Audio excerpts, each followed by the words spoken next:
कहीं कहीं पर रोखन को मिखेल कह दिया है, तो तुम लोग उतना समझ जाना। तो इस मानवा के स्टार्टिंग में हम एक बैटल का सीन देखते हैं और वहां पर हम एक लेडी को देखते हैं जिसका नाम आर्टिमस होता है और वो द लॉर्ड रैंकिंग के 26 नंबर पर होती है और वो रेग्नारोक गिल्ड के 19 नंबर पर होती है और वो अपने ब्लड ऑफ डिस्ट्रक्शन टेक्निक का यूज करती है और अपने एरोज को थ्रो करती है। और उसके सामने हम एक और बंदे को देखते हैं जिसका नाम हॉर्डी होता है और वो द लॉर्ड रैंकिंग के 33वें नंबर पर होता है और रेग्नारोक गिल्ड में उसकी रैंकिंग 22 होती है और वो भी अपने वाइट ब्लड टेक्निक का यूज करता है और वो अपने इस टेक्निक का यूज करके सामने अटैक कर देता है। और उसके सामने हम एक और बंदे को देखते हैं जिसका नाम हेलियोस होता है और वो द लॉर्ड रैंक के 19वें नंबर पर होता है और रेग्नारोक गिल्ड में उसकी रैंकिंग 9th होती है और ये अपने माउंटेन स्ट्राइक टेक्निक का यूज करता है और अपने सामने खड़े उस बंदे पर अटैक कर देता है और ये बंदा इसके अटैक को ब्लॉक करने के साथ साथ इसके स्वॉर्ड को अपने हाथों से पकड़ लेता है। और गाइज हाँ, यही बंदा हमारी इस स्टोरी का मेन प्रोटैगनिस्ट है जिसका नाम रोखन है और हम देखते हैं रोखन इसके स्वॉर्ड पर अपने वेपन से अटैक करता है जिससे इसके स्वॉर्ड को रोखन 2 टुकड़ों में तोड़ देता है। इसके बाद हम देखते हैं उस बंदे के सामने एक विंडो ओपन होती है और उसमें लिखा होता है तुम मर रहे हो,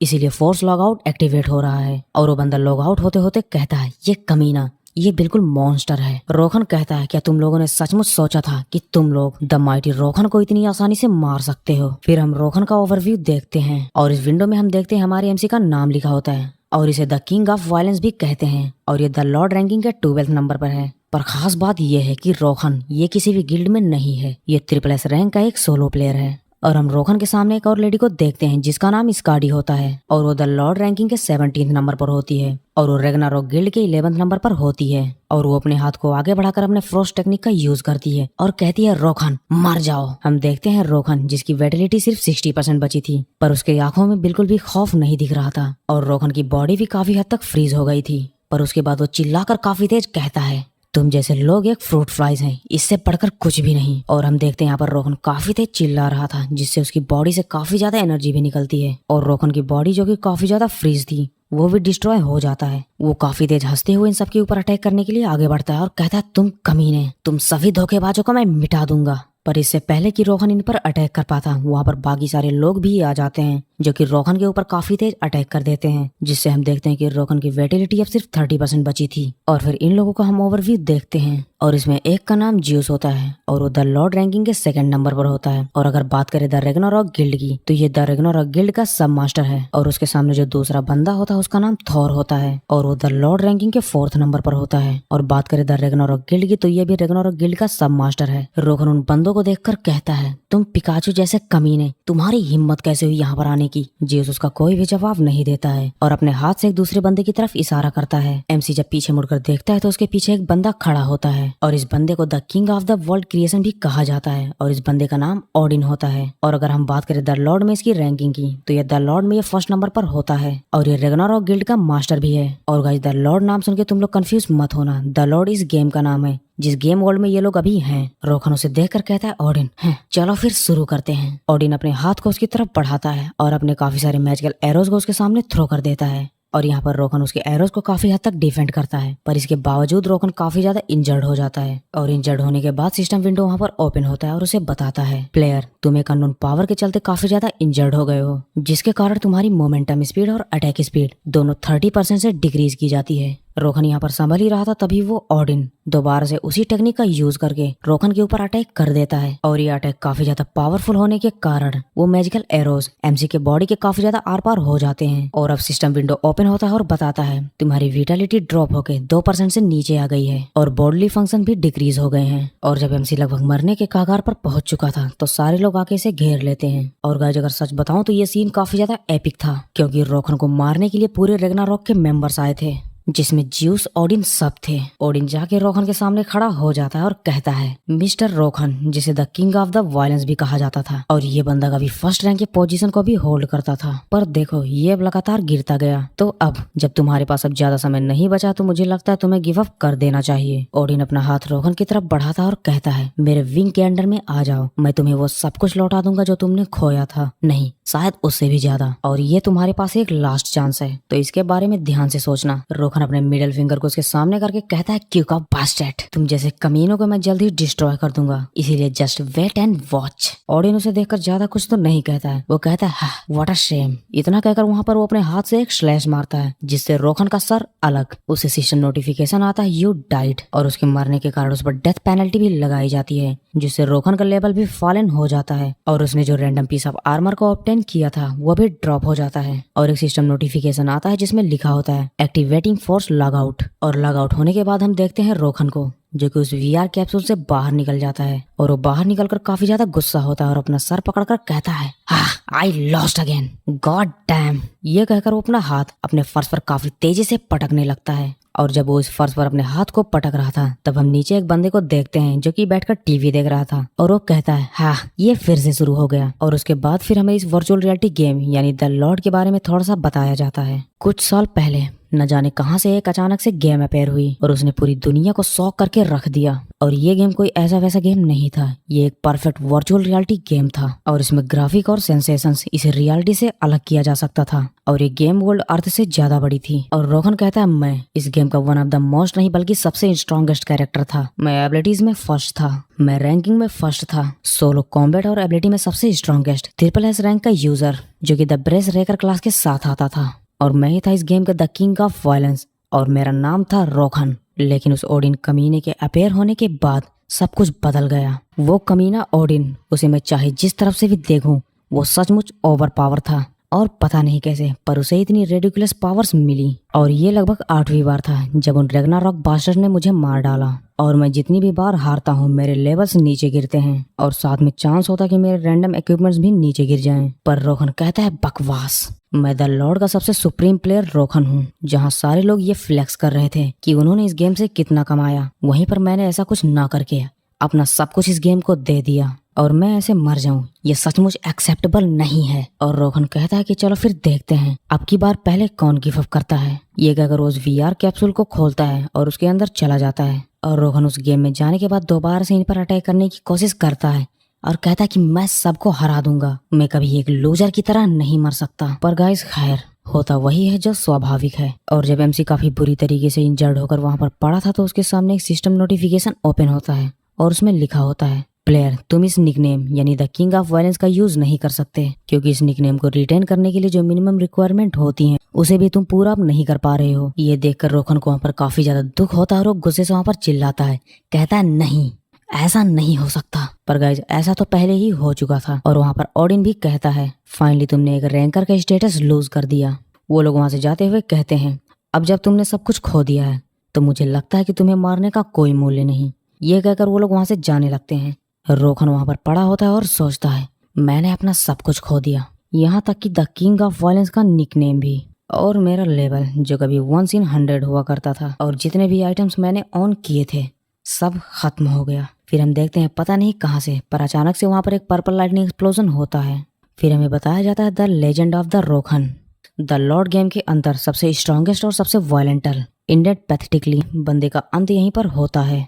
और फिर सीन यहाँ पर शिफ्ट होता है और हम रोहन को देखते हैं वो एक बेड पर सोया हुआ था, उसके बगल में एक अलार्म रखा हुआ था जो कि काफी तेज रिंग रिंग करके बाज रहा था। रोहन अपने हाथ को अपने बेड पर पटकता है और उठ जाता है और कहता है हाँ इस एंड में भी कोई प्लॉट ट्विस्ट नहीं आया। और मैं लगातार कमजोर होते चला गया और मैं उन कमीनों को भी हराने में असमर्थ रहा जिससे वो लोग और भी ज्यादा स्ट्रांग होते चले गए। मिखेल ये सब सोच ही रहा था तभी उसे अचानक से याद आता है कल तो उसे रेंट भी देना है। रोहन कहता है इसके लिए मेरे पास जो बचा हुआ गोल्ड है उसे मुझे बेचना होगा। रोहन वहाँ पर जब ध्यान से अपने चारों तरफ देखता है तो कहता है ओह रुको, वो कनेक्शन कैप्सूल वो कहाँ गया जो यहाँ मेरे बगल में हुआ करता था? क्या मैंने उसे कल रिट्रेल के लिए रिक्वेस्ट किया था? नहीं, ऐसा नहीं हो सकता। वो अपने चारों तरफ देखता है और काफी ज्यादा कंफ्यूज हो जाता है और कहता है आखिर मैं हूँ कहाँ। उसके पैर के पास उसका फोन पड़ा था और उसमें एक नोटिफिकेशन आता है। रोहन जब उस फोन को उठाता है और उस नोटिफिकेशन को देखता है तो उसमें लिखा था virtual reality game the lord will be release soon. और यहीं पर हमारा ये चैप्टर खत्म हो जाता है। फिर हम नेक्स्ट चैप्टर के पहले सीन में देखते हैं रोहन किसी शॉप के अंदर गया था और वो शॉपकीपर से पूछता है क्या ये ईयर 2021 है।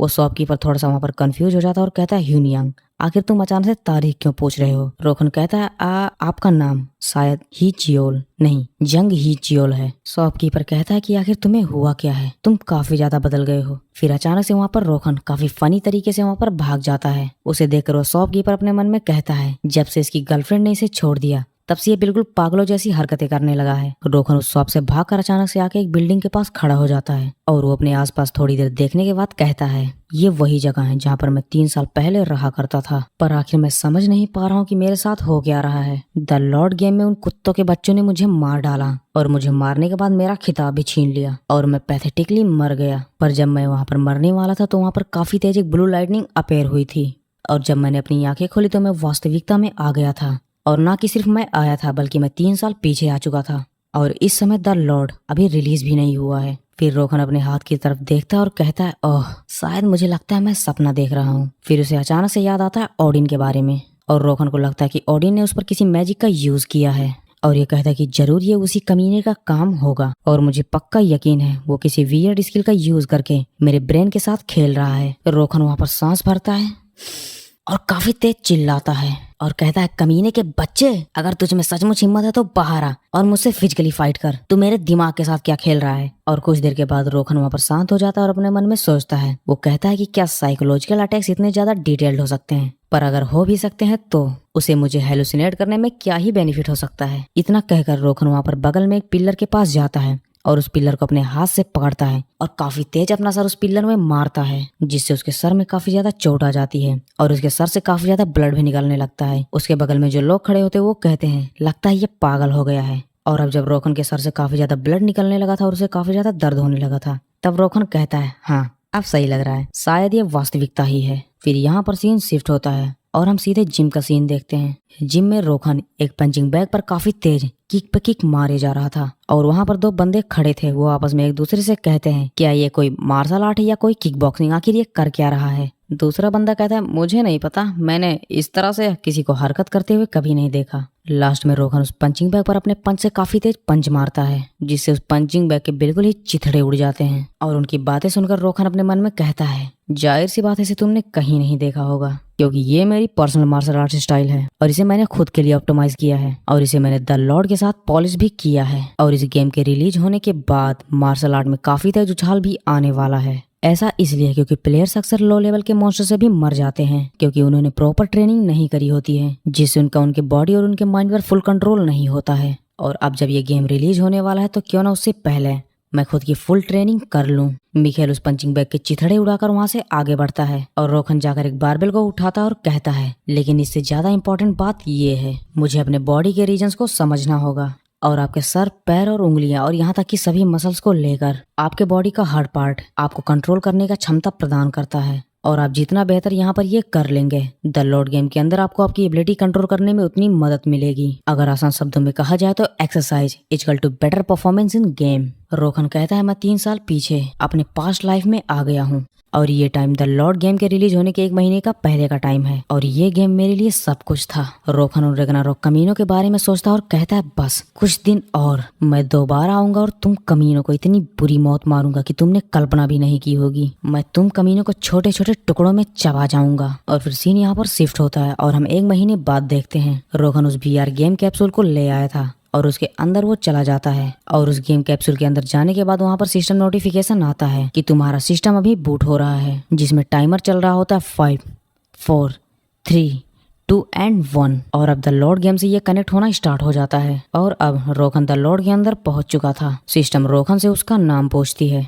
रोखन वहाँ पर स्माइल देते हुए कहता है रोखन, मेरा नाम है रोखन। फिर वहाँ पर सिस्टम नोटिफिकेशन आता है welcome to the lord mister Rokhan. और ये सब प्रोसेस करने के बाद रोखन फाइनली उस गेम के अंदर एंटर हो जाता है। उस गेम में एंटर होने के बाद उसे एक सिस्टम नोटिफिकेशन आता है। उसमें उससे पूछा जाता है कि क्या तुम इस गेम ट्यूटोरियल को शुरू करना चाहते हो और अगर तुम मना करते हो तो तुम्हें ट्यूटोरियल रिवॉर्ड नहीं मिलेगा। रोखन कहता है हाँ, और वो जब अपने आसपास देखता है तो वहाँ पर लेवल 2 के काफी सारे ग्लोबिन्स थे और उन ग्लोबिन्स में से कुछ ग्लोबिन्स ने हमारे एमसी के ऊपर अटैक भी कर दिया था। पर उसके बाद अब रोखन जिसने कि उन ग्लोबिन्स पर अटैक करना स्टार्ट कर दिया था और हम देखते हैं कि रोखन अपने वेपन से उसने एक ही बार में उस ग्लोबिन के 2 टुकड़े कर दिए थे और रोखन कहता है हाँ, वर्शिप मी क्योंकि the king of violence has return. और उस ग्लोबिन को मारने के बाद वहाँ पर एक सिस्टम नोटिफिकेशन आता है कि तुमने एक आउटस्टैंडिंग अचीवमेंट की है क्योंकि तुमने एक ऐसे मॉन्स्टर को हराया है जो कि तुमसे ज्यादा पावरफुल था और ये करने के लिए तुम्हें द बॉर्न फाइटर का टाइटल भी मिलता है और इस टाइटल को ऑब्टेन करने के बाद इसकी स्ट्रेंथ 1% से बढ़ जाती है। और फिर हमें बताया जाता है जब कोई पर्सन किसी इम्पॉसिबल काम को करता है तो उसे इसी तरह का एक स्पेशल टाइटल भी दिया जाता है और ये टाइटल ऑब्टेन करने के बाद आपको कुछ स्पेशल पावर्स भी मिलती हैं। और मिखेल कहता है कि इस ट्यूटोरियल की कंडीशंस बिल्कुल सिंपल हैं। इस बर्न हो रहे विलेज में जहाँ पर ग्लोबिन्स का आतंक फैला है, तुम्हें इसमें सरवाइव करना है और आप ग्लोबिन से सरवाइव करने के लिए इस विलेज से बाहर छिप सकते हो, पर ऐसा करने से तुम्हें कोई एक्सपीरियंस पॉइंट्स नहीं मिलेंगे। रोखन कहता है लेकिन क्या होगा अगर इस ट्यूटोरियल को क्लियर करने का कोई रास्ता हो। इस गेम के रिलीज होने के 2 महीने बाद एक टोल्किन नाम का एक प्लेयर सामने आया और उसे इस बात पर संदेह हुआ कि ट्यूटोरियल का उद्देश्य भागने की वजह सरवाइव करना क्यों था। शायद ऐसा इसलिए क्योंकि जब तक आप उसमें सरवाइव करते हैं तब तक उस पोजीशन में कुछ ना कुछ बैकग्राउंड में चलता रहता है। और उस प्लेयर ने सैकड़ों बार ट्राई करने के बाद उसे एक परफेक्ट क्लियरिंग मेथड का पता चला। और मिखेल कहता है कि मैंने ये भी सुना कि उसे ये करने के बाद उसे एक रिवॉर्ड मिला, पर वो एक नॉर्मल रिवॉर्ड से कहीं अधिक था। और अब जब द लॉर्ड रिलीज हो गई है तो इसके बाद जो ओनली पर्सन है जिसे परफेक्ट क्लियरिंग मेथड पता है वो हूँ मैं। इतना कहकर मिखेल यहाँ पर आ जाता है और इन ग्लोबिन्स के ऊपर अटैक करना स्टार्ट कर देता है और वो कहता है कि जो द परफेक्ट क्लियरिंग मेथड खोजी गई थी उसे इस प्रकार बनाया गया था कि वो एक ही बार में पूरे ग्लोबिन्स के समूह को मार सकती है और इस मेथड को अगर ढंग से यूज किया जाए तो इस विलेज में कोई भी ग्लोबिन्स नहीं बचेंगे, यानी सबका सफाया हो जाएगा। और रोखन कहता है उस मेथड के अनुसार इस विलेज में टोटल 25 ग्लोबिन्स हैं जिन्होंने इस विलेज पर अटैक किया है और मेरा पहला ऑप्शन यह है कि फूट डालो और जीतो, उन्हें एक एक करके पराजित करो क्योंकि छिपना और घात लगाना मेरा स्टाइल नहीं। और मैंने इसी टेक्निक का यूज कर अब तक 9 ग्लोबिन्स को मार दिया है, पर ऐसा पॉसिबल है कि शायद ये आगे काम ना करे क्योंकि जब ग्लोबिन्स का नंबर 15 से नीचे गिर जाता है तो बॉस खतरे को भाप लेता है और बचे हुए ग्लोबिन्स को इकट्ठा कर लेता है। इसके बाद जो यूजर होता है चाहे जितनी भी कोशिश कर ले वो कभी भी अलग नहीं होंगे। तो इसीलिए अब से एक दूसरा मेथड यूज करने का टाइम आ गया है। और ये कहकर रोखन एक हाउस के अंदर चला जाता है जो कि देखने में लैब टाइप का लग रहा था और उसे एक सिस्टम नोटिफिकेशन भी आता है जिसमें लिखा होता है तुम्हारी हेल्थ 20% से नीचे हो गई है और तुम्हारे बॉडली फंक्शंस भी अब रिड्यूस हो गए हैं। रोखन उस हाउस के अंदर जाता है और अपने वेपन को अपने बगल में रखता है और वहाँ पर जाके एक दीवार के पास बैठ जाता है और कहता है मुझे तो लगा था कि मैं तो मर ही जाऊंगा और शायद 3 लोगों से आमने सामने एक साथ लड़ना ये मेरी सबसे बड़ी गलती थी। फिर रोखन जाता है और यहाँ पर एक बॉटल को उठाता है और उस बॉटल में कुछ पोषण था और उस पोषण को रोखन पी जाता है जिससे उसे एक सिस्टम नोटिफिकेशन आता है कि तुमने लोवेस्ट ग्रेड के हेल्थ पोशन को पी लिया है जिससे तुम्हारे ब्लडी फंक्शंस रिकवर हो रहे हैं। और उस पोशन को पीने के बाद ये काफी ज्यादा खुश हो जाता है और कहता है जब हम मौत के पास होते हैं तो हर पोशन बेस्ट होती है। और उसे पीछे से आवाज आती है और उस तरफ मुड़कर देखता है, वहाँ पे काफी सारे ग्लोबिन्स आ गए थे और साथ में उनका बॉस भी था। उन्हें देखकर रोखन कहता है कि ओह तो तुम लोग मुझे ढूंढ रहे हो, मैं यहाँ पर हूँ, मेरी तरफ देखो। वो बॉस काफी गुस्से में रोखन की तरफ देखता है और उसके साथ उसके जो ग्लोबिन्स होते हैं वो उन ग्लोबिन्स को ऑर्डर देता है कि वो एमसी के ऊपर अटैक करें। एमसी उन ग्लोबिन्स को देखता है और अपने पीछे रखे पोषण को उसको काफी अच्छे से एमसी पकड़ लेता है और कहता है तुम चूहे आ जाओ। इतना कहकर तुरंत ही एमसी उन पोषन्स को वहाँ पर पी लेता है जिसमें वो दोनों पोषन्स लोवेस्ट ग्रेड की रिइंफोर्समेंट होती हैं जिसमें से एक स्ट्रेंथ को इनहेंस करता है जबकि दूसरा डेक्सटेरिटी को इनहेंस करता है। और इसे पीने के बाद रोखन कहता है अब समय आ गया है क्लियरिंग मेथड 2 को एक्टिवेट करने का और मैंने इस मेथड को इन कमीनों के लिए ही प्रिपेयर किया था। और फिर हम देखते हैं ग्लोबिन उसने जंप करके रोखन के ऊपर अटैक कर दिया था। रोखन उसके अटैक को ब्लॉक या डिफेंड ना करके सीधे उसके ऊपर ही अटैक कर देता है और उस ग्लोबिन को मार देता है और उसे मारने के बाद कहता है हाँ नेक्स्ट। और अब वहाँ पर जो काफी सारे ग्लोबिन्स थे वो रोर करके हमारे एमसी के ऊपर अटैक कर देते हैं।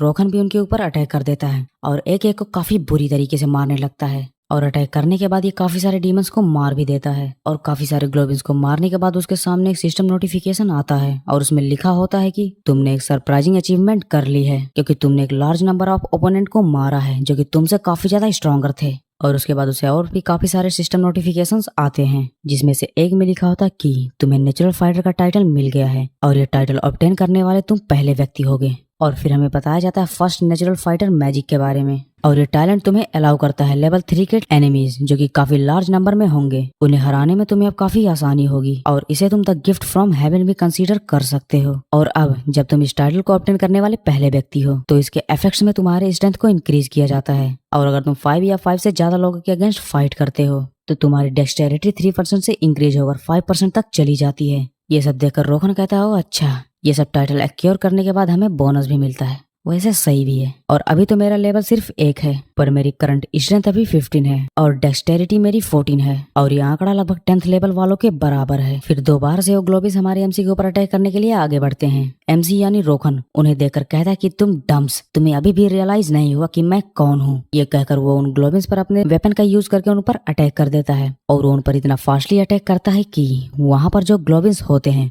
उन्हें थोड़ी ही देर में मौत के घाट उतार देता है। और उन ग्लोबिन्स को हराकर वो अपने मन में कह ही रहा था कि ये लोग मेरे लिए काफी नहीं हैं। तभी उनका बॉस हमारे एमसी के ऊपर अटैक कर देता है और हम उस बॉस ग्लोबिन का ओवरव्यू देखते हैं। उसका लेवल तो 15 था और वो एक इलीट आर्मर्ड ग्लोबिन था, पर रोहन ने उसके अटैक को नोटिस कर लिया था, जिसके बाद वो उसके अटैक को डॉज कर लेता है और कहता है ओह तो तुम अभी भी यहाँ हो। और दोबारा से वो ग्लोबिन अपने स्फेयर का यूज करके एमसी के ऊपर काफी तेजी से अटैक करने लगता है। रोहन उसके अटैक से काफी स्पीड से बच रहा था पर उसका स्फेयर थोड़ा सा हमारे एमसी के आर्मर पर लग जाता है। रोहन उसके अटैक को डॉज करके दूर चला जाता है और सोचता है कि ये नॉर्मल ग्लोबिन से काफी ज्यादा स्ट्रॉन्गर और फास्टर है। और मुझे पता था कि बॉस ये नॉर्मल ग्लोबिन से थोड़ा सा डिफरेंट होंगे, पर फिर भी ये है तो एक ग्लोबिन ही है। और ये कहकर वो काफी फास्टली उस बॉस ग्लोबिन के ऊपर अटैक करने के लिए आगे बढ़ता है। और जब रोहन उसके काफी करीब पहुंच जाता है तो उसे अपने वेपन से उस पर अटैक करता है, पर वो ग्लोबिन बॉस उसके अटैक को काफी आसानी से डॉज कर लेता है। और जब उसने इतने फास्ट और इतने खतरनाक अटैक को ब्लॉक कर लिया था तो ये देखकर रोहन काफी ज्यादा चौंक जाता है। पर यहाँ पर वो ग्लोबिन बॉस हमारे रोहन का हाथ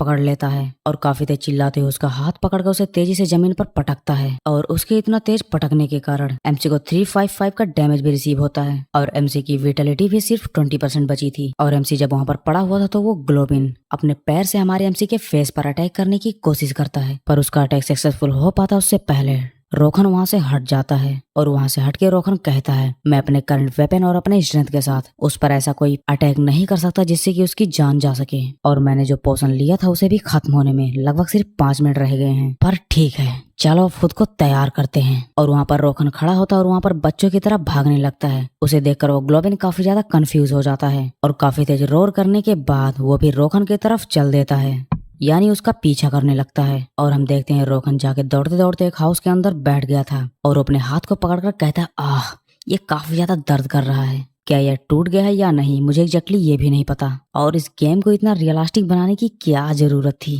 इसके बाद रोहन अपने पास से एक मैजिकल पेपर को निकालता है और कहता है फाइनली इसे यूज करने का टाइम आ गया। और ये मेरे पास लास्ट आइटम है जो मुझे वैरायटी स्टोर से मिली थी। और रोहन उसे यूज करता है। उसके बाद उसे एक सिस्टम नोटिफिकेशन भी आता है जिसमें लिखा होता है तुम लोअर ग्रेड के फायर रेजिस्टेंस स्क्रॉल को यूज कर रहे हो और इससे अगले 10 मिनट तक तुम्हारी फायर रेजिस्टेंस 30% से इंक्रीज हो जाएगी। रोहन कहता है ऑल राइट, मुझे अब थोड़ी देर तक उसे सिर्फ और संभालना है। फिर वहाँ पर वो ग्लोबिन आ जाता है। उसे देखकर रोहन कहता है ओ तो तुम आ गए, चलो बैठकर थोड़ी देर बातें करते हैं। वो ग्लोबिन रोहन की बात नहीं सुनता और उस पर अटैक कर देता है। रोहन वहाँ पर इधर उधर भागने लगता है और उसके अटैक को डॉज करने लगता है, पर वहाँ पर रोहन के भागने के लिए पर्याप्त जगह नहीं थी, जिससे उस ग्लोबिन पर उसका एक अटैक सक्सेसफुल हो जाता है, जिसके कारण वो सीधे जाकर उस दीवार में टकरा जाता है और वहीं पर वो बैठ जाता है। और वहाँ पर सिस्टम नोटिफिकेशन आता है जहाँ पर बताया जाता है कि तुम्हें 74 का डैमेज रिसीव हुआ है और तुम्हारी विटेलिटी सिर्फ 10% बची है। और अब वो ग्लोबिन रोहन को मारने के लिए बिल्कुल क्लिंग मोड में आगे बढ़ता है। रोहन वहाँ पर अपने वेपन को अपने हाथ में काफी तेज पकड़ लेता है और काफी तेज उस ग्लोबिन की तरफ थ्रो कर देता है, पर ग्लोबिन उसके वेपन के सामने से हट जाता है, जिससे वो वेपन उस ग्लोबिन को टच भी नहीं कर पाता है। और जब ऐसा हो जाता है तो वो ग्लोबिन वहाँ पर काफी तेजी से हंसने लगता है। रोहन उसे देखकर कहता है ओह तो तुम्हें ये फनी लग रहा है, जितना चाहो हंस लो क्योंकि ये लास्ट बार होगा जब तुम हंसोगे। और फिर पीछे से वहाँ पर काफी तेज आवाज आती है और जब ग्लोबिन पीछे मुड़कर देखता है रोहन का वेपन उस ग्लोबिन को टच ना करके सीधे जाके उस पिलर को हाफ कट कर देता है। और तब उसे समझ में आता है कि रोहन ने ऐसा जानबूझकर किया था। रोहन वहाँ पर जल्दी से उठ जाता है और वो तुरंत ही उस विंडो के पास चला जाता है। वो इस ग्लोबिन को मिडिल फिंगर दिखाकर सीधे उस विंडो से बाहर निकल जाता है। और अब हम देखते हैं कि पूरा घर उस ग्लोबिन के ऊपर क्रैश हो गया था। और अब जब रोहन वहाँ पर बाहर आ गया था तो उसे सिस्टम नोटिफिकेशन आता है कि तुमने आर्म ग्लोबिन को हरा दिया है, पर तुम्हारी विटेलिटी सिर्फ 1% बची है, यानी लगभग तुम मरने की कगार पर हो। रोहन कहता है हाँ, ये सब मैं रिवॉर्ड के लिए कर रहा हूँ, पर दूसरों के द्वारा खोजी गई स्ट्रेटेजीज पर निर्भर रहना कोई अच्छी बात नहीं है। और रोहन यहाँ पर ओडिन के बारे में सोचता है और कहता है ओडिन बास्टर्ड, मैं यहाँ पर कैसा फील कर रहा हूँ तुम्हें पता भी नहीं है, पर जस्ट वेट एंड वॉच। मैं अभी जो भी फील कर रहा हूँ तुम्हें उसका 100 गुना चुकाना होगा। और अब उसे एक सिस्टम नोटिफिकेशन आता है और बताया जाता है कि तुमने ये ट्यूटोरियल पूरा कर लिया है और तुमने एक अनबिलीवेबल उपलब्धि हासिल की है और तुमने अपने से हाइगर अपोनेंट्स को हराया जिनका एवरेज लेवल 10 था। इसीलिए अब से तुम the descent of the David title को एक्योर करते हो और इस टाइटल को एक्योर करने वाले तुम पहले व्यक्ति हो। और इसके साथ साथ तुमने 17th to 1 इस टाइटल को भी एक्योर कर लिया है और इस टाइटल को भी पाने वाले तुम पहले व्यक्ति हो। और अब तुम नथिंग इज इम्पॉसिबल टाइटल को भी एक्योर करते हो और इस टाइटल को भी पाने वाले तुम प्रथम व्यक्ति हो। ये देखकर रोहन काफी ज्यादा खुश हो जाता है और फिर से सिस्टम नोटिफिकेशन आता है जिसमें लिखा होता है तुमने इस ट्यूटोरियल को काफी आसानी से क्लियर कर लिया है, इसीलिए तुम्हें रिवॉर्ड्स मिलेंगे। तुम्हें 10 द हार्ड बेरली ब्रेड्स मिलते हैं और साथ ही तुम्हें 50 कूपर्स भी मिलते हैं और इसके साथ साथ तुम्हें 5 अननोन चेस्ट भी मिलते हैं। इतना सब रिवॉर्ड पाने के बाद यहाँ पर रोहन काफी ज्यादा खुश हो गया था। और अब जब इतना कुछ हो गया था तो रोहन का एक अपडेटेड ओवरव्यू दिखाया जाता है जिसमें गाइस मैं आपको कुछ मेन चीजें बता देता हूँ। इसमें इसका लेवल 1 होता है, जॉब नॉन होती है और विटलिटी 500 में 500 होती है और माना 100 में 100 होती है। इसकी स्ट्रेंथ 5 होती है और डेक्सटेरिटी 4 होती है, स्टेमिना 1 होती है और टेनासिटी 1 होती है और इसकी इंटेलिजेंट और नॉलेज भी 1-1 होती है और एक्स्ट्रा स्टार पॉइंट्स 0 होते हैं। और इसकी काफी सारी टाइटल्स भी यहाँ पर मेंशन होती हैं जिनमें पहला होता है ए नेचुरल फाइटर, दूसरा होता है ए टैलेंटेड फाइटर और तीसरा होता है डिसेंडिंग ऑफ डेविड, चौथा होता है 17th to 1 और पांचवा होता है नथिंग इज इम्पॉसिबल। और इसे जो रिवॉर्ड मिले थे वो होता है हार्ड बेरली ब्रेड। ये एक नॉर्मल ग्रेड का होता है और इसका वेट 5 होता है और ये एक नॉर्मल बेरली ब्रेड होती है जो तुम्हें आसानी से किसी भी स्टोर पर मिल जाएगी, पर इसे चबाना थोड़ा सा कठिन होता है। पर यह सबसे अच्छा तब होता है जब तुम्हें भूखे होते हो और जब तुम्हारे पास सर्वाइविंग का कोई लास्ट ऑप्शन नहीं होता तब तुम इसे खाते हो। और इसे जो अननोन चेस्ट मिला था फिर हम उसे देखते हैं। वो एक मैजिक ग्रेड का चेस्ट होता है और उसका वेट 100 होता है और ये एक वुडन चेस्ट होता है जिसके अंदर कुछ अननोन कंटेंट्स होता है और इसे खोलने पर तुम्हें क्या मिलेगा ये कुछ भी निश्चित नहीं होता है। इस चेस्ट को खोलकर तुम अपने लक को भी अंदाज सकते हो। ये सब देखकर रोहन कहता है no way, I can't believe, ये सब कुछ जस्ट अनबिलीवेबल है। और उसके बाद रोहन नथिंग इज इम्पॉसिबल और इस लेजेंडरी रैंक के टाइटल में 3 और इफेक्ट्स भी होते हैं जो कि अभी हिडन है, अभी हमें ये पता नहीं चलता है। रोहन कहता है अगर इस टाइटल का यूज मैं अपने प्लान्स के साथ करूं तो मुझे लेवल अप करने में काफी आसानी होगी। और उसके साथ साथ रोहन को जो 2 और टाइटल्स मिली थी अब हम उसका ओवरव्यू देखते हैं जिसमें था डिसेंडिंग ऑफ डेविड जो कि एक यूनिक रैंक का टाइटल था और ये टाइटल इसे इसलिए मिला था क्योंकि इसने अपने से कहीं ज्यादा पावरफुल एनिमीज को हराया था। अगर तुम्हारा अपोनेंट तुमसे हाइगर लेवल पर है तो तुम्हें 10% का स्टैट बूस्ट मिलेगा। और दूसरा टाइटल जो कि एक यूनिक रैंक का टाइटल है जिसका नाम है 17th to 1 और ये टाइटल रोहन को इसलिए मिली थी क्योंकि रोहन ने 17th to 1 बैटल में जीत हासिल की थी और इससे यह साबित होता कि नंबर्स रोहन के लिए मायने नहीं रखती। और इस टाइटल को ऑब्टेन करने के बाद डिफेंस 10% से बढ़ जाती है और अगर तुम्हारे सामने कई सारे अपोनेंट्स हों तो तुम्हारी डिफेंस 30% तक बढ़ सकती है। रोहन कहता है यूनिक रैंक के टाइटल्स उसके इफेक्ट ऑसम होते हैं। तो फिर ठीक है, अब मैं इन सभी चेस्ट को खोलूंगा जो मुझे रिवॉर्ड में मिले थे। रोहन इन सभी चेस्ट को खोलता है और फिर सीन यहाँ पर शिफ्ट होता है। हम देखते हैं रोहन जो कि पॉकेट सिटी में डायरेक्ट टेलीपोर्ट हो जाता है। इस सिटी को रोहन देखता है और कहता है यहाँ पर आए हुए मुझे काफी समय हो गया था और उसे ओपन हुए सिर्फ कुछ ही घंटे हुए होंगे। इसके बावजूद मुझे पता है वहाँ पर काफी ज्यादा भीड़ होगी। और गाइस यहाँ पर मैं तुम्हारे साथ थोड़ा समय लेकर तुम्हें एक क्विक रिमाइंडर देना चाहता हूँ। तुमने वीडियो यहाँ तक देख ली है, मतलब तुम्हें ये वीडियो थोड़ा सा तो जरूरी पसंद आ रहा है और अगर तुम्हें ये वीडियो पसंद आ रहा है तो तुम इस चैनल को सब्सक्राइब करो और इस वीडियो को तुरंत ही लाइक करो। और गाइज हाँ, तुम इस वीडियो के नीचे कमेंट करते हो तो उसमें सिर्फ होता है नेक्स्ट पार्ट और नेक्स्ट पार्ट। गाइज इसे छोड़कर कुछ और भी कमेंट कर दिया करो यार, क्योंकि नेक्स्ट पार्ट तो मैं वैसे भी लाऊंगा ही। तो अभी के अभी जाओ इस वीडियो के नीचे और 1, 2, 10 जितने कमेंट कर सकते हो करो। मैं चाहता हूँ कि इस वीडियो पे ज्यादा से ज्यादा कमेंट्स आएं। चलिए फिर स्टोरी को कंटिन्यू करते हैं। रोहन कहता है कि जब मैं इसके बारे में सोचता हूँ तो शायद उनमें से कुछ लोग पहले से यहाँ पर होंगे और ये वही लोग हैं जो उस ओडिन कमीने को फॉलो करते हैं, वो रैग्नारोक गिल्ड्स के बास्टर्ड्स। जब मैं उन धोखेबाजों के बारे में सोचता हूँ तो मेरा खून खोल जाता है और इसीलिए मैं उन्हें तुरंत के तुरंत ढूंढना चाहता हूँ और उन्हें जल्द से जल्द एक एक करके मारना चाहता हूँ। पर ठीक है, मुझे लगता है कि मुझे खुद को पावरफुल बनाने पर अभी फोकस करना चाहिए। और वो ओडिन कमीना वो स्पॉटलाइट में तब आया जब उसने किंग ऑफ क्रिएशन टाइटल को एक्योर किया। और रोहन कहता है कि मैं उनके बारे में चाहे जितना भी सोचूं मुझे ये अजीब लग रहा है, क्योंकि ये गेम रिलीज होने के 2 साल बाद उस टाइम के जो टॉप रैंकर्स थे उन्होंने ओडिन को ज्वाइन कर लिया और उन्होंने उसे ज्वाइन करने के बाद अपना निकनेम और अपना अपीयरेंस चेंज कर लिया और यही कारण है कि मैं उन्हें घटिया रोल प्लेयर भी कहता हूँ। और वो घटिया कमीने जो कि ग्रीक गॉड का कॉस्प्ले करते हैं वो सचमुच काफी ज्यादा क्रिंज हैं। खैर अभी उन्हें ढूंढना तो इतना आसान नहीं है, पर मुझे एक बात समझ में नहीं आ रही है, आखिर वो लोग उसके प्रति इतनी अधिक ईमानदारी क्यों दिखा रहे हैं? क्या उन्हें कोई जबरदस्त रिवॉर्ड देने का वादा किया गया था या उन्हें लाखों डॉलर रिश्वत दी गई है? एग्जैक्टली मुझे नहीं पता, मैं काफी ज्यादा कंफ्यूज हूँ। रोखन कहता है खैर छोड़ो, मुझे अभी इसके बारे में भूल जाना चाहिए क्योंकि इसके बारे में सोचने से अभी इसका हल नहीं निकलने वाला। और ये कहकर रोखन वहां से आगे की तरफ बढ़ने लगता है और कहता है सबसे इम्पोर्टेंट बात तो ये है,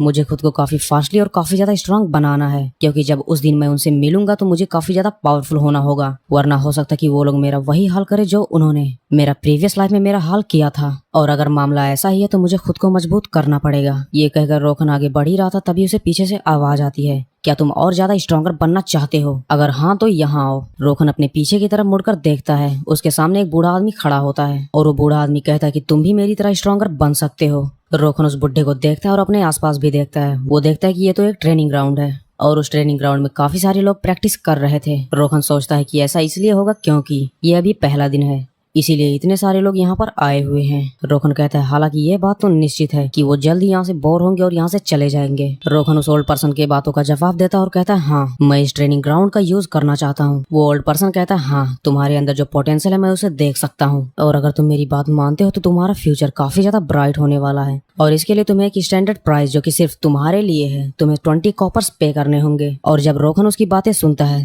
तब उसे वो टाइटल याद आता है जो उसने पीछे ऑब्टेन किया था और वो टाइटल ये था कि तुम्हारा रिलेशनशिप नेचुरली एलिगेंट एनपीसी से काफी ज्यादा फ्रेंडली रहेगा और नॉर्मली यहाँ पर एंट्रेंस फीस 30 कॉपर्स होता है और ये शायद इसी टाइटल का इफेक्ट है। रोखन वहाँ पर डील डन कर देता है और ट्रेनिंग ग्राउंड में आ जाता है और उन स्कार क्रोज के ऊपर काफी बुरी तरीके से अपने पंच से अटैक करने लगता है और कहता है हाँ, इस फीलिंग को मैं मिस कर रहा था। और वो बताता है कि ट्रेनिंग ग्राउंड में लगे इन स्कार क्रोज और रोखन बताता है कि इस पॉकेट सिटी के अंदर एक्सपीरियंस पॉइंट गेन करने का ये सबसे आसान तरीका है और जब तुम उन स्कार क्रोज पर हिट करते हो तो तुम्हें काफी सारे एक्सपीरियंस पॉइंट्स मिलते हैं, पर ये करना इतना ज्यादा आसान नहीं होता है और इसीलिए इसे कई सारे यूजर्स इसे छोड़कर भाग जाते हैं और उन्हें ये देर सवेर रियलाइज हो ही जाता है कि ये करना काफी ज्यादा कठिन है। और उसमें हम एक बंदे को देखते हैं जो कि कहता है मैं पिछले 5 घंटों से यही कर रहा हूँ पर मेरा लेवल अभी तक ऊपर नहीं उठा, ये सच में इनक्रेडिबली इनएफिशिएंट है। और हम एक लेडी को देखते हैं जो कि एक पोटली एक ओल्ड मैन को देती है और कहती है ये लो, इसमें 10 स्क्वायर्स के प्लेट्स हैं जैसा कि तुमने मांगा था। ओल्ड मैन कहता है हाँ बहुत बढ़िया, ये लो तुम्हारा रिवॉर्ड। और गाइस यहाँ पर ये लोग रिवॉर्ड के तौर पर पैसे या खाना देते हैं और अगर तुम इस ट्रेनिंग ग्राउंड में धीरज रखते हो और अपनी ट्रेनिंग कंटिन्यू करते हो तो तुम्हें इसे यूज करने के लिए कॉस्ट पे करना होता है। और जाहिर सी बात अगर तुम यहाँ पर ट्रेनिंग करोगे तो तुम्हें खाना खाने की भी जरूरत पड़ेगी, तो इसे लगातार तुम्हारे काफी सारे पैसे खर्च होते रहेंगे। और हम 2 लोगों को यहाँ पर देखते हैं जो कि वही सेम चीज करते हैं जो कि रोखन ने पहले ही बता दिया था। वो कहते हैं हे भगवान, हमने अपना यहाँ पर पूरा समय बर्बाद कर दिया, इसीलिए इसे छोड़ो और चलो किसी ग्लोबिन वगैरह का शिकार करते हैं। रोखन उनकी बातें सुनकर कहता है बेशक, मैंने भी इसे अपने प्रीवियस लाइफ में समय की बर्बादी माना था और इसे नजरअंदाज किया था। हालांकि इस ट्रेनिंग ग्राउंड का वास्तविक उद्देश्य लेवल अप करना नहीं है। ये सब बताने के बाद रोखन उस स्कारक्रो पर अपने पंच से काफी तेज अटैक करता है जिससे उस स्कारक्रो का सर अलग हो जाता है। फिर उसे ये करने से उसे सिस्टम नोटिफिकेशन आता है और उसमें लिखा होता है कि तुम्हारा स्ट्रेंथ 1% से इंक्रीज हो गया है। उसे देखकर रोखन काफी ज्यादा खुश हो जाता है और कहता है हाँ, ये बात सही है। अगर तुम इस स्कारक्रोज को काफी सारा समय देकर हिट करते हो जब तक कि तुम्हारा स्टेमिना ड्रॉप ना हो जाए तो तुम ऐसा करके अपने स्टैट्स को 1% से इंक्रीज कर सकते हो। और इस समय ये चीज जिसे पता है वो हूँ सिर्फ मैं। रोखन कहता है कि अगर मेरे अलावा ये किसी और को भी पता हो तो मुझे लगता है कि वो ऐसा नहीं करेंगे। और ये सब करने के बाद रोखन अपने पास से हार्ड बैडली ब्रेड को निकाल लेता है जो कि उसे उस ट्यूटोरियल को क्लियर करने के बाद मिला था। और उसे निकालने के बाद रोखन वहाँ पर बैठकर उस ब्रेड को खाने लगता है। और रोखन कहता है अगर मैं सही टाइम पर सही चीजों का यूज करता हूँ तो इससे मेरे लेवल और मेरे स्टैट्स में काफी फास्टर इंक्रीजनेस आएगी। और ये बात तो सत्य है कि 10 से 20 जैसे लो लेवल को तुम 1 से 2 दिन में और नॉर्मली तुम अचीव कर सकते हो, पर अगर हम बात करें 1000 या 2000 लेवल्स पर तो शायद ये सिस्टम उन पर अप्लाई नहीं होता है। लेकिन इस बीच अगर मैं अच्छे अच्छे टाइटल्स और रिवॉर्ड को ऑब्टेन करता हूँ तो आगे लेवल अप करना काफी आसान रहेगा। रोखन वहाँ पर खड़ा हो जाता है और कहता है तो फिर ठीक है, चलो फिर काम पर दोबारा लग जाते हैं। और इसके बाद हम देखते हैं कि रोखन लगातार 10 दिनों तक रोखन अब काफी अच्छा खासा पावरफुल हो गया था और उसका अटैक उन डमीज पर काफी ज्यादा पावरफुल और इम्पैक्टफुल था। और रोखन के पास से जो 2 लोग वहाँ से गुजर रहे थे वो लोग कहते हैं ये फालतू में यहाँ पर शो ऑफ कर रहा है और मुझे लगता है कि ये सिर्फ लोगों का अटेंशन पाने के लिए ऐसा कर रहा है। खैर छोड़ो, हमें इस पर ध्यान देने के बजाय कुछ और चीजों पर खोज करना चाहिए। रोहन उन बास्टर्ड के बातों पर बिल्कुल भी ध्यान नहीं देता है और रोहन कहता है जैसे जैसे तुम्हारा लेवल अप होगा वैसे वैसे तुम्हारे स्टेट्स को राइज करने के लिए सिंपल पंचेस इनफ नहीं होंगे। ये कहकर रोहन उस स्कारक्रोज पर काफी तेज किक मारता है जिससे वो पूरा स्कारक्रो ही डिस्ट्रॉय हो जाता है। और ऐसा करने के बाद उसे एक सिस्टम नोटिफिकेशन आता है, उसमें लिखा होता है कि तुमने एक अनबिलीवेबल अचीवमेंट हासिल की है और तुमने अपना स्ट्रेंथ, डेक्सटेरिटी और स्टेमिना और फिजिकल रेजिस्टेंस वहां तक मैक्सिमम कर ली है जितना यहाँ ट्रेनिंग ग्राउंड में संभव है और अब तुम इससे ज्यादा इस ट्रेनिंग ग्राउंड में अपने स्टेट्स को राइज नहीं कर सकते। और ऐसा करने के बाद तुमने एक नई टाइटल को भी अर्न किया है और वो टाइटल है हार्ड वर्कर और ये एक अनबिलीवेबल अचीवमेंट है और तुम्हें ये इसलिए मिली है क्योंकि तुमने 1 मिनट के अंदर उन स्कारक्रोज को डिस्ट्रॉय कर दिया है, इसीलिए तुम्हें इस विलेज का सबसे स्ट्रॉन्गेस्ट पर्सन कहना गलत नहीं होगा। और इसके साथ साथ तुमने एक नई टाइटल को भी अर्न किया है और वो टाइटल है strongest man in the neighbourhood. Rohan in titles को देखकर काफी ज्यादा खुश हो जाता है और वहाँ पर चिल्लाकर कहता है फाइनली मैंने इन टाइटल्स को अचीव कर लिया है। फिर हम उन दोनों टाइटल्स का ओवरव्यू देखते हैं। उसमें जो हार्डर वर्कर टाइटल था वो एक यूनिक कैटेगरी का टाइटल था और वो टाइटल रोहन को इसलिए मिला था क्योंकि रोहन ने ऐसी चीजों पर विक्ट्री प्राप्त कर ली थी जो कि काफी ज्यादा हार्ड वर्क करने के बाद भी आसानी से नहीं मिलता है और इससे ये निश्चित हो जाता है कि तुम्हारी कोई भी बाउंड्रीज नहीं है। और इस टाइटल का इफेक्ट ये है कि तुम्हें नेक्स्ट लेवल पर जाने के लिए तुम्हें 10% कम एक्सपीरियंस पॉइंट की जरूरत होगी। उसके बाद हम दूसरे टाइटल को देखते हैं जो कि था स्ट्रॉन्गेस्ट मैन इन नेबरहुड और वो एक रेयर रैंक का टाइटल था और ये टाइटल रोहन को इसलिए मिली थी क्योंकि उसने काफी आसानी से स्केयरक्रोज को डिस्ट्रॉय कर दिया था और उसने ऐसा करके ये प्रूफ कर दिया कि वो इस विलेज का सबसे स्ट्रॉन्गेस्ट मैन है और इसके इफेक्ट से आपकी स्ट्रेंथ 5% से इंक्रीज होती है। रोहन ये सब देखकर काफी ज्यादा खुश हो जाता है और कहता है फाइनली मैंने इस काम को पूरा कर लिया है और अब समय आ गया अपना लेवल अप करने का।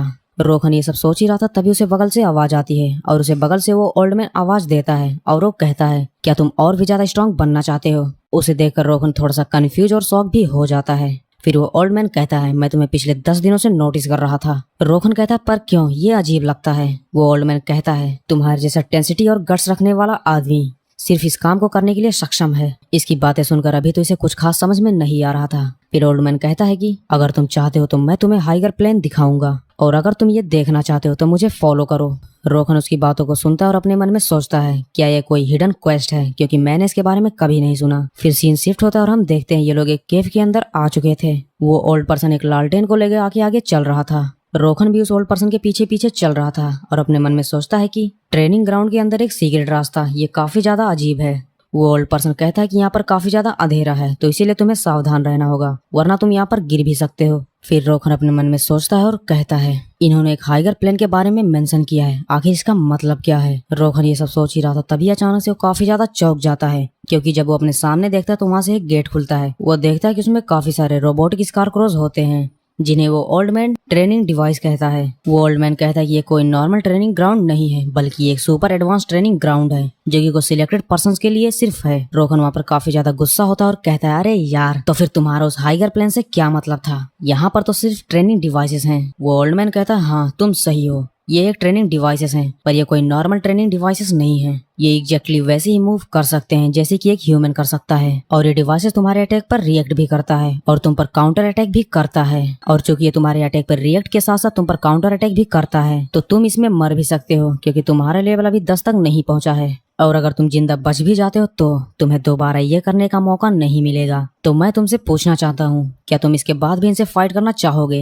रोहन वहाँ पर कुछ देर तक खड़ा रहता है और सोचता है और उसका कोई भी जवाब नहीं देता है। कुछ देर के बाद रोहन वहाँ पर स्माइल करता है और कहता है हालांकि मैं अभी नाराज हूँ पर मुझे लगता है ये करना काफी ज्यादा मजेदार हो सकता है। और ये कहकर रोहन उस एडवांस ट्रेनिंग ग्राउंड के अंदर चला जाता है और उसके अंदर जाते ही वो ट्रेनिंग ग्राउंड बंद हो जाता है। उस ट्रेनिंग ग्राउंड के अंदर जाते ही रोहन उन डमीज पर काफी तेजी से अटैक करना स्टार्ट कर देता है और इसका अटैक काफी ज्यादा पावरफुल था इसीलिए ये काफी सारे डमीज के टुकड़े भी कर देता है। फिर हम देखते हैं एक डमी अपने पंच से रोहन पर एक अटैक बैक करता है और उसका अटैक हम देखते हैं कि काफी ज्यादा पावरफुल था पर रोहन उसके अटैक को डॉज कर लेता है। पर डॉज करते टाइम उसके हाथ में उसका पंच थोड़ा सा टच हो जाता है जिससे रोहन ने जो ग्लव्स पहने थे उसके ग्लव्स पे भी स्मॉल स्क्रैचेस आ जाते हैं। पर इसके बाद रोहन बिल्कुल भी यहाँ पर डरता नहीं है वो कहता है हाँ सचमुच ये टॉयज तो काफी ज्यादा स्ट्रांग है, मजा आएगा। तो फिर ठीक है, अगर ये इतने स्ट्रांग हैं ही तो क्यों ना इनके साथ थोड़ा फन किया जाए। ये कहकर रोहन उनके तरफ अटैक करने के लिए काफी तेजी से आगे बढ़ता है और यहीं पर हमारा चैप्टर खत्म हो जाता है। हम नेक्स्ट चैप्टर में 5 दिन बाद का सीन देखते हैं। हम देखते हैं कि रोहन इस ट्रेनिंग ग्राउंड के अंदर उन सारे डमीज को पीट पाट के डिस्ट्रॉय कर दिया था और ये करने के बाद वो लेवल 10 तक पहुंच गया था। और अब हम देखते हैं कि रोहन लेवल 10 तक पहुंच गया था और उसने स्टेट्स की एडिशनल लेवल भी रीच कर ली थी। और इससे अच्छी बात तो ये है कि उसे ये करने से एक नई टाइटल भी मिल गई थी। और फिर हम उस टाइटल का ओवरव्यू देखते हैं। उस टाइटल का नाम था अनफ्लिंचिंग रिजॉल्व, जो कि एक एपिक रैंक का टाइटल था और उसे सिस्टम ने इसलिए दिया था क्योंकि सिस्टम कहता है कि तुम्हारे पास कभी ना हार मारने का एक दृढ़ संकल्प है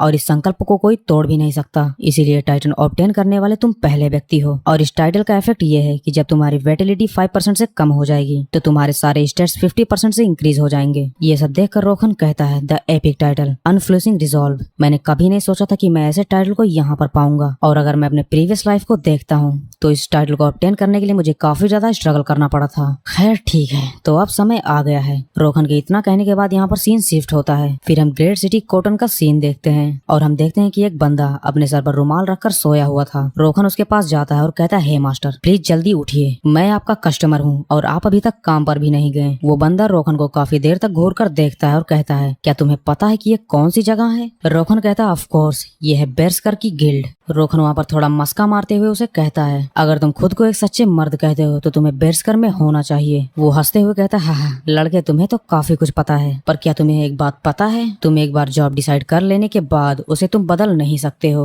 रोहन वहाँ पर दबे अंदाज में कहता है हाँ मैं समझ गया, अब तुम जल्दी काम शुरू करो। ये पर्सन वो सुनकर कहता है हाँ इतनी जल्दी, मुझे ये पसंद है। फिर वो पर्सन एक बटन को दबाता है जिससे वो प्रोसेस शुरू हो जाता है और कुछ देर के बाद रोहन को एक सिस्टम नोटिफिकेशन आता है और उसमें लिखा होता है कि तुमने अपनी जॉब को चेंज कर बेर्सकर में कर ली है। वो आदमी कहता है रोहन बेर्सकर बनने के लिए कांग्रेचुलेशंस। और रोहन के सामने फिर से काफी सारे नोटिफिकेशन आते हैं जिसमें उसे लेवल 1 पर रीसेट कर दिया गया था, पर उसके बावजूद उसके सारे स्टेट्स बिल्कुल मेंटेन थे। फिर वो पर्सन रोहन के सामने काफी सारे वेपन्स को रख देता है और कहता है जॉब चेंज करने के बदले में तुम्हें यहाँ पर जो पसंद आता है उसे तुम ले लो। रोहन उन वेपन्स में देखता है और उनमें से एक एक्स वेपन को उठा लेता है। रोहन उस एक्स को उठाकर इधर उधर काफी तेजी से घुमाने लगता है। ये देखकर वो पर्सन कहता है इम्प्रेसिव। इसके बाद रोहन अपने मन में सोचता कि हाँ ये वही है जो मैं चाहता था। मैं सच कहूँ तो मैं सोच रहा था कि मैं कौन सी जॉब चुनूं, पर मैं अपने प्रीवियस लाइफ के कारण मैं काफी सारी चीजों को जानता हूँ कि इनमें से कौन सी चीज मेरे लिए बेनिफिशियल हो सकती है और कौन सी चीज नहीं। और अगर मैं उन कमीनों का टेक केयर करना चाहता हूँ तो मुझे लगता है बर्सकर से बढ़कर कुछ भी नहीं, क्योंकि वो कमीने हमेशा ओडिन के साथ रहते हैं और जब वो लोग ऐसा करेंगे तो मुझे बेर्सकर से काफी सारे बोनस पॉइंट भी प्राप्त होंगे। और इसके अलावा बेर्सकर्स अपने स्टेट्स को बढ़ाने के लिए अपने स्किल का यूज कर सकते हैं और इसके अलावा बेर्सकर्स अपने स्टेट्स को बढ़ाने के लिए अपने बेर्सकर स्किल का यूज कर सकते हैं। और इसमें सबसे ज्यादा फायदा उस व्यक्ति का होता है जिसके पास काफी सारे प्योर स्टेट्स होते हैं। तो इसी तरह मैं अपने बेर्सकर को एक्टिवेट कर अपने स्टेट्स को इंक्रीज कर सकता हूँ। और रोहन कहता है कि इसमें सबसे इम्पोर्टेंट बात ये है कि उस ओडिन कमीने ने मेरा गला काटा था, तो ये भी एक जाहिर सी बात होगी कि मैं भी उसका गला काटूं। और ये कहकर रोहन वहाँ पर काफी ज्यादा गुस्सा हो रहा था, तो उसे देखकर वो पर्सन कहता है तुम्हें क्या हुआ, क्या तुम इस जॉब के मिलने से खुश नहीं? रोहन कहता नहीं ऐसी बात नहीं है। उसके बाद रोहन उस जगह से चला आता है और उसके वहाँ से आने के बाद अचानक से उसके सामने एक विंडो ओपन होती है और उसमें लिखा होता है वाइल्ड विल्ड ट्रेस की खोज। और फिर थोड़ा सा उसी नोटिफिकेशन विंडो में वाइल्ड विंड के बारे में बताया जाता है। वाइल्ड विंड ने इस दुनिया में तबाही मचा दी थी और बाकी निशानों को ढूंढो और वाइल्ड विल्ड को पता करो और वो तुम्हारे विशेष को पूरा करेगी। और उसके नीचे लिखा होता है कि एडवांस ट्रेनिंग ग्राउंड कंप्लीट हो गया है। उसके साथ साथ तुमने जॉब को भी चेंज कर दिया है और तुम्हें फर्स्ट जॉब भी मिल गई है। और उसके नीचे 2 और पॉइंट्स होते हैं और हम देखते हैं कि वो भी हिडन थे।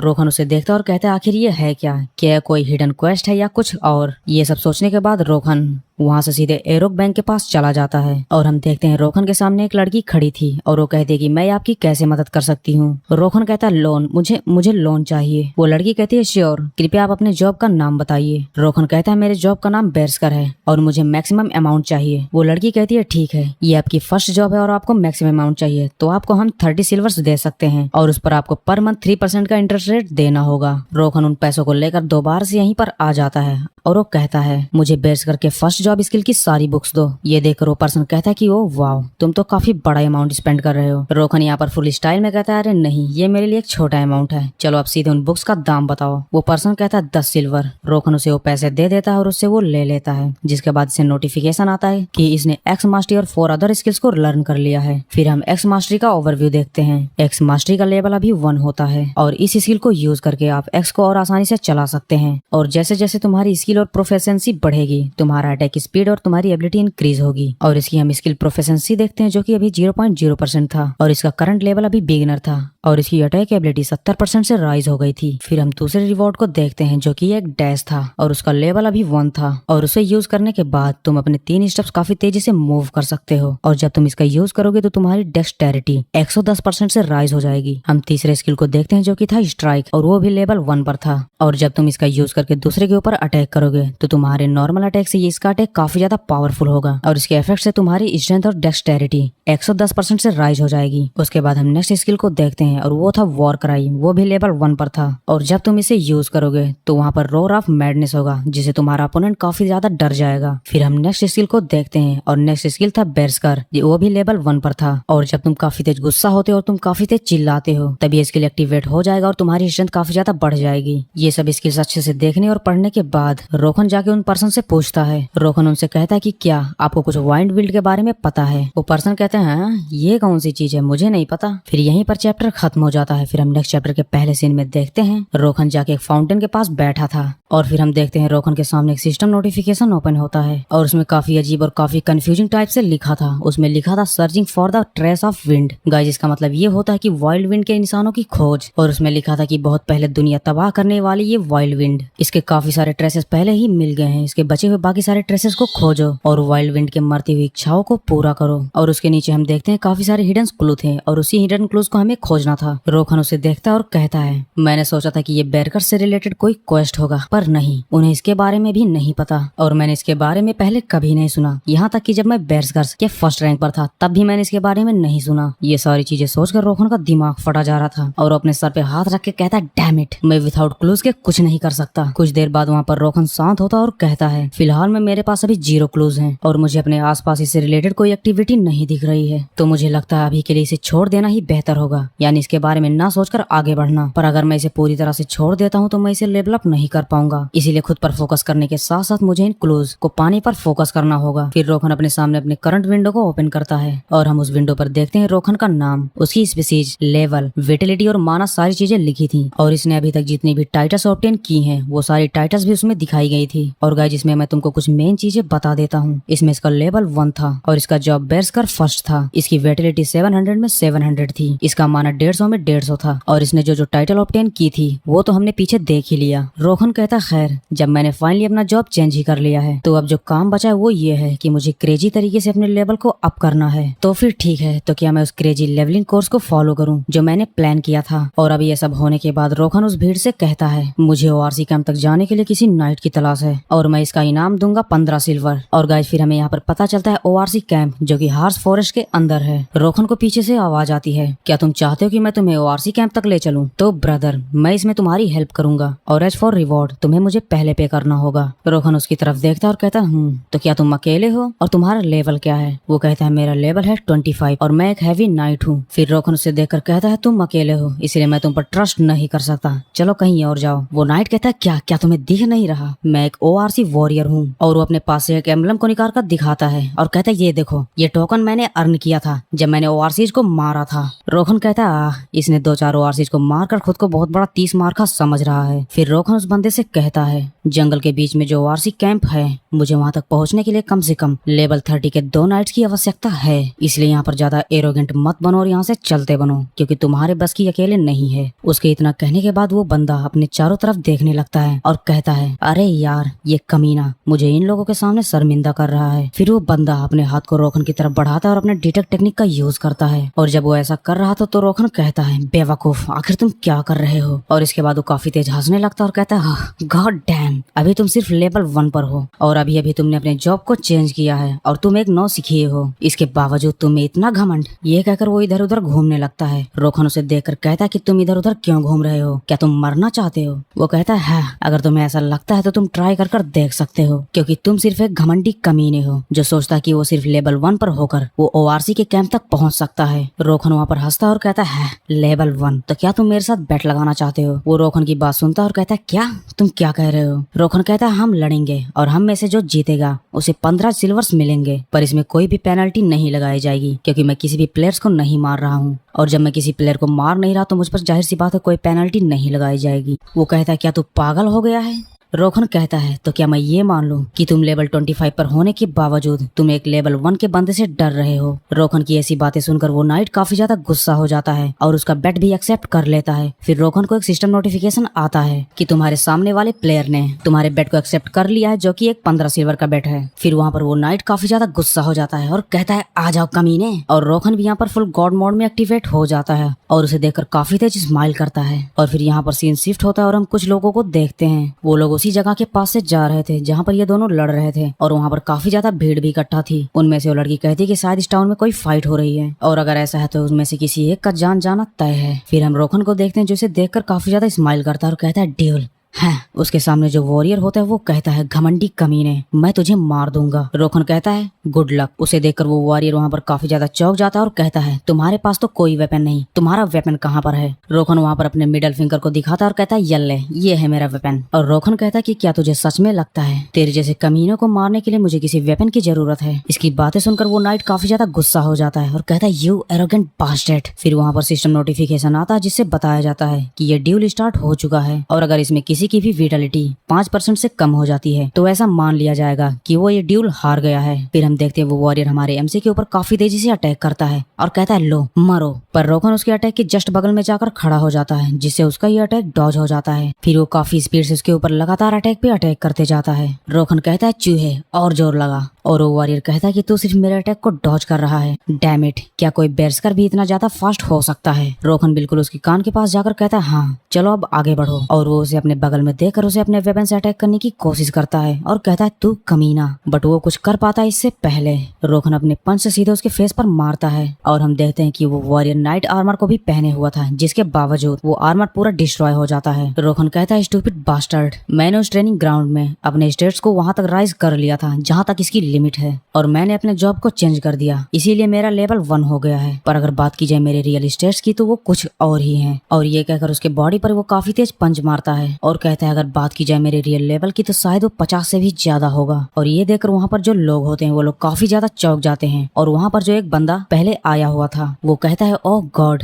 इसने सिर्फ एक बेयर फीस्ट में इसके पूरे आर्मर को डिस्ट्रॉय कर दिया। और हम देखते हैं उस वॉरियर को जिसका आर्मर काफी ज्यादा डिस्ट्रॉय हो गया था और वो काफी बुरी तरीके से इंजर्ड भी हो गया था। फिर रोखन उसके फेस पर अपना हाथ रखता है और कहता है सब कुछ लेवल ही नहीं होता। ये कहकर उसे काफी तेजी से जमीन पर पटक देता है जिससे वहाँ पर जो फर्श होती है वो पूरी टूट जाती है। और फिर गाइस यहीं पर हमारा चैप्टर खत्म होता है। और इसके बाद हम नेक्स्ट एपिसोड में देखते हैं वो वॉरियर वहीं फर्श पर पड़ा हुआ था और उसके सामने एक सिस्टम नोटिफिकेशन ओपन होता है और उसमें लिखा होता है प्लेयर यू हैव डाइड, इसीलिए तुम ये मैच हारते हो और इसके साथ तुम 15 सिल्वर भी हारते हो। और मिखेल के सामने भी सेम सिस्टम नोटिफिकेशन आता है, उसमें लिखा होता है प्लेयर तुम ये ड्यूल जीतते हो, इसके कारण तुम्हें 15 सिल्वर्स भी मिलते हैं। रोखन कहता है चलो ठीक है, इस कमीने को हराने के बाद कम से कम मुझे 15 सिल्वर्स तो मिले। इस आउटस्टैंडिंग परफॉर्मेंस को देखकर वहाँ पर जो भीड़ होती है वो आपस में कहते हैं उसने अपने नेगेट फिस्ट से एक ही बार में उस वॉरियर के आर्मर्स को डिस्ट्रॉय कर दिया। उसके सामने दूसरा बंदा कहता है मैंने सुना है कि वो सिर्फ लेवल 1 पर है, पर आखिर कोई लेवल 1 का बंदा ऐसा परफॉर्मेंस कैसे कर सकता है। और ये लोग आपस में कहते हैं कि मुझे लगता है ये कोई हैकर है। फिर वहाँ पर रोखन कहता है कि चलो ये सब तो ठीक था, पर अब मैं उस और कैंप तक कैसे पहुँचूं। रोखन अपने पीछे मुड़कर देखता है अब ये लोग कौन है, क्या ये भी मुझसे फाइट करना चाहते हैं। इतने में वो रेड यूनिफॉर्म वाला बंदा वहाँ पर कहता है क्या ये बात सच है कि तुम और कैंप तक जाना चाहते हो। रोखन कहता कहता है हाँ, जैसा कि तुमने सुना, मैं यहाँ पर किसी नाइट के तलाश में हूँ जो मुझे और कैंप तक लेकर जा सकता है और इसके बदले में मैं उसे 15 सिल्वर्स दूंगा। फिर उसके साथ जो 2 लड़कियां होती हैं वो कहती हैं हम कभी और कैंप के अंदर तो नहीं गए, पर अक्सर हम उस क्षेत्र के आसपास जाते रहते हैं, तो अगर तुम हमारे साथ आना चाहते हो तो तुम आ सकते हो। रोहन उनसे पूछता है कि तुम सबका लेवल क्या है। वो रेड स्कार्फ वाला बंदा कहता है मैं 35 लेवल पर हूँ और मेरे साथ यहाँ पर जो 2 लड़कियां हैं वो दोनों अभी 32 लेवल पर हैं। रोहन उन्हें देख कर कहता है इन्हें देखने में इनका लेवल ऑफ गियर तो ठीक ठाक लग रहा है और अगर देखा जाए तो ये एक बैलेंस पार्टी भी है और इसमें एक डैमेज डीलर और एक टैंक और यहाँ तक कि उनके साथ एक हीलर भी है। फिर रोहन वहाँ पर अपने पास से एक पोटली को निकाल लेता है और कहता है ये लो, इसमें पूरे 10 सिल्वर्स हैं और ये मैं तुम्हें एडवांस में दे रहा हूँ। बाकी के सिल्वर्स काम पूरा होने पर मैं तुम्हें दे दूंगा और बदले में मैं सिर्फ देखूंगा और मैं किसी भी टाइप के फाइट में इन्वॉल्व नहीं होऊंगा और बेशक तुम्हें जो रास्ते में आइटम्स मिलती हैं वो तुम्हारी होंगी, मैं उन पर हस्तक्षेप नहीं करूंगा। और फिर यहाँ पर सीन शिफ्ट होता है और हम देखते हैं ये लोग उस हार्स फॉरेस्ट में आ चुके थे और उस हार्स फॉरेस्ट में ये लोग काफी आगे तक चलने के बाद उनमें जो रेड स्कार्फ वाला बंदा होता है वो कहता है रुको, अब यहाँ से आगे आर्क टेरिटरी है और निश्चित रूप से इस क्षेत्र में काफी सारे आर्क गॉड्स मौजूद होंगे। उनकी बातें सुनकर रोहन अपने मन में कहता है बेवकूफ, ये सब मुझे पता है। फिर रोहन उन लोगों से पूछता है तो फिर हम क्या करें। फिर वो बंदा वहाँ पर उस लड़की से कहता है रोज वो मुझे जल्दी दो। और गाइस यहाँ पर कंफ्यूज मत होना क्योंकि रोज का मतलब होता है मांस का टुकड़ा। फिर वो लड़की अपने बैग में ढूंढने लगती है और कहती है हाँ 1 सेकंड रुकिए और फिर कुछ देर के बाद वो लड़की उसे निकालकर वो दे देती है। फिर वो उस रोज को उस रास्ते में फेंक देता है और ये लोग उस मांस के टुकड़े को फेंक कर वहाँ से छिप जाते हैं। फिर कुछ देर के बाद उस रोज यानी उस मांस के टुकड़े पर उन ऑर्क की नजर पड़ती है और वो ऑर्क्स उस मीट के टुकड़े को देखकर कहते हैं शायद शिकार करने वाली टीम ने इसे यहाँ पर गिरा दिया है। और जब इन ऑर्क्स का ध्यान यहाँ पर भटक चुका था तो ये लोग पीछे से दबे पांव निकल जाते हैं। ये सब देख कर रोहन अपने मन में कहता है यहाँ पर यह कहना गलत नहीं होगा, ये लोग मुझसे काफी ज्यादा अनुभवी हैं। फिर हम देखते हैं ये लोग कुछ देर चलने के बाद उस और कैंप तक पहुंच जाते हैं, पर जब ये लोग वहाँ पर पहुंचते हैं तब ये लोग देखते हैं वहाँ पर जो एकमात्र बैक साइड एंट्रेंस गेट था उसके सामने वहाँ पर एक आर्क गार्ड वहाँ पर पहरा दे रहा होता है। इसे देखकर ये लोग कहते हैं कि शायद इन्हें हमारे आने का अंदाजा हो गया है, इसीलिए इन्होंने यहाँ पर गार्ड्स को तैनात कर दिया है। फिर वो रेड स्कार्फ वाला बंदा एल्फी यानी उस लड़की से कहता है एल्फी क्या तुम यहाँ पर कुछ कर सकती हो। फिर हम देखते हैं एल्फी उसकी बातों को सुनकर वहाँ पर कुछ स्पेल्स को कास्ट करने लगी थी और उस स्पेल को कास्ट करने के बाद हम देखते हैं वहाँ पर एक फॉर्मेशन भी बन जाता है और इसके बाद वो रेड स्कार्फ वाला बंदा उस ऑर्क के ऊपर अटैक कर देता है। उसे देखकर वो ऑर्क कहता है घुसपैठिया, यहाँ पर घुसपैठिया आ गया है। पर गाइस वो कुछ खास बोल पाता उससे पहले वो फॉर्मेशन उसे हिट कर जाती है जिसके बाद उसके मुंह से बिल्कुल भी आवाज नहीं निकलती है और इतने में उस रेड स्कार्फ वाले बंदे ने अपने शॉट से उसका काम तमाम कर दिया था। और फिर वो बंदा उस गेट को रोहन को दिखाता और कहता है अब इस गेट के अंदर तुम एंटर करने के बाद तुम आर्क कैंप तक पहुंच जाओगे। और फिर रोहन वहाँ से अपने पास से वो पोटली निकालता है जिसमें वो सिल्वर्स होते हैं और बाकी के सिल्वर्स उन्हें देने के बाद रोहन कहता है आप सबकी कड़ी मेहनत के लिए धन्यवाद और ये रहा बाकी का इनाम। और फिर वो रेड स्कार्फ वाला बंदा थैंक्स कहकर उस पोटली को ले लेता है और अपने मन में कहता है भगवान करे तुम जिंदा लौट आओ। अब ये सब होने के बाद जब रोहन का जाने का समय हो गया था फिर वो लड़की कहती है क्या आप सचमुच वहाँ पर अंदर जा रहे हैं, क्योंकि वहाँ उस अंदर कैंप में तो काफी ज्यादा खतरा है। रोहन वहाँ पर जाते जाते कहता है हाँ मुझे पता है, अलविदा। फिर वो रेड स्कार्फ वाला बंदा कहता है कि चलो यहाँ से जल्दी चलें क्योंकि यहाँ पर काफी ज्यादा खतरा है। फिर वहाँ पर जो लड़की होती है वो दूसरी लड़की से कहती है मुझे ये नहीं समझ में आ रहा है कि आखिर वो उस और कैंप के अंदर क्यों जाना चाहता है और उसने वहाँ पर जाने के लिए काफी सारे पैसे भी खर्च किए। फिर वो दूसरी लड़की कहती है कि उसे छोड़ दो क्योंकि वो खुद ही अपने ग्रेव की तरफ जा रहा है। फिर वो रेड स्कार्फ वाला बंदा कहता है कि हमें ज्यादा चिंता करने की जरूरत नहीं है क्योंकि मुझे इसका सटीक कारण तो नहीं पता, पर शायद मुझे लगता है कि वो जितना कमजोर बाहर से दिख रहा है वो असल में उतना कमजोर है नहीं। वो लड़की वहाँ पर कहती है मुझे लगता है तुम उसे काफी ज्यादा आंक रहे हो। निश्चित रूप से उसने उस ड्यूल में काफी अमेजिंग फाइट करी थी, पर इसका मतलब ये नहीं कि वो उस ऑर्क से भी फाइट करके जीत सकता है। वो रेड स्कार्फ वाला बंदा कहता है ऐसा तो ठीक है, पर अचानक से उसने उस स्ट्रीट में ड्यूल को क्यों स्टार्ट किया था। वो लड़की कहती है कि जहाँ तक मुझे पता है जो लोग शुरुआत से ही वहाँ पर थे उनके अनुसार वहाँ पर जो हैवी नाइट था पहले उसने ही एक एग्रेसिव स्किल का उस पर यूज किया था। और जैसा कि तुम्हें पता है कोई भी प्लेयर जब किसी बंदे पर अटैक करता है तो सामने वाले प्लेयर को यह अनुमति होती है कि वो उस बंदे पर अटैक बैक कर सकता है, और अगर वो उस फाइट में अपने अपोनेंट को हरा देता है तो उसे काफी सारे एक्सपीरियंस पॉइंट भी मिल जाएंगे, और ये तुम्हारे लेवल को अप करने के लिए भी एक अच्छी अपॉर्चुनिटी होती है। और शायद यही कारण है कि उसने ऐसा किया। और ये लोग आपस में सारी बातें कर ही रहे थे, तभी हम देखते हैं रोखन जो कि इस और कैंप तक पहुंच चुका था। उसे देखकर वहाँ पर जो ऑर्क होते हैं वो लोग कहते हैं घुसपैठिया, यहाँ पर एक ह्यूमन घुसपैठिया आ चुका है। फिर रोखन वहाँ पर सांस भरता है और वहाँ पर काफी तेज चिल्लाते हुए कहता है, अगर कोई वॉरियर यहाँ पर है जिसके पास सचमुच कुछ होनर बचा हुआ है तो आओ और मुझसे फाइट करो। और मुझे फाइट करने के लिए एक ऐसा वॉरियर चाहिए जिसके पास सचमुच होनर बचा हुआ हो। फिर उसकी बात सुनकर वो ऑर्क्स कहते हैं, यहाँ पर इसे एक ऑर्क वॉरियर के बारे में कैसे पता? ये पहली बार है जब किसी ह्यूमन को ये चीजें पता हुई हैं। फिर रोखन बताता कि ऑर्क्स को हराने का एक तरीका है जो अभी तक रिवील नहीं हुआ है। अगर तुम इनके कैंप के सेंटर में जाकर वहाँ पर चिल्लाते हो और इन्हें चैलेंज करते हो तो ये अपने होनर को प्रोटेक्ट करने के लिए अपोनेंट से 1vs1 फाइट करते हैं, ना कि पूरा झुंड मिलकर। उसके बाद रोहन ये सब सोचकर स्माइल करता है और कहता है, मैं यहाँ पर सिर्फ अपना लेवल अप करने के लिए नहीं आया हूँ। द लॉर्ड में स्ट्रॉन्गर बनने के लिए एक क्रूशियल कंडीशन ये भी है, जब तुम किसी नियर बाय इम्पॉसिबल अचीवमेंट को करते हो तो तुम वहाँ पर काफी सारे लेजेंडरी ग्रेड के टाइटल्स एज अ रिवॉर्ड के रूप में एक्योर करते हो। और मेरा यहाँ पर आने का मकसद यही है, क्योंकि हार्स फॉरेस्ट के अंदर जो ऑर्क्स रहते हैं वो वॉरियर ऑर्क्स के रूप में जाने जाते हैं, और अगर मैं इन्हें ड्यूल में हराता हूँ तो मुझे काफी सारे ग्रेड्स रिवॉर्ड भी मिलेंगे। और इतना ही नहीं, यहाँ पर एक हंटिंग ग्राउंड भी है जहाँ पर प्रॉपरली ये लोग तुमसे 1vs1 बैटल करेंगे। फिर वहाँ पर रोकन काफी देर चिल्लाकर कहता है, तुम में से सबसे ताकतवर जो है वो मेरे सामने आ जाओ और मुझसे फाइट करो। और फिर हम देखते हैं इसकी बातों को सुनकर एक ओल्ड ग्लोबिन इसके सामने आ जाता है, और गाइस ये ओल्ड ग्लोबिन इन सबका चीफ होता है। फिर वो चीफ कहता है कि ह्यूमन मेरे पास आ जाओ और अपने हॉनर को प्रूफ करो। रोकन उसे देखकर कहता है, डैम इट, मैंने सोचा नहीं था कि यहाँ पर एक चीफ ऑर्क भी होगा, और अगर इस कमीने की तुलना हम एक प्लेयर से करें तो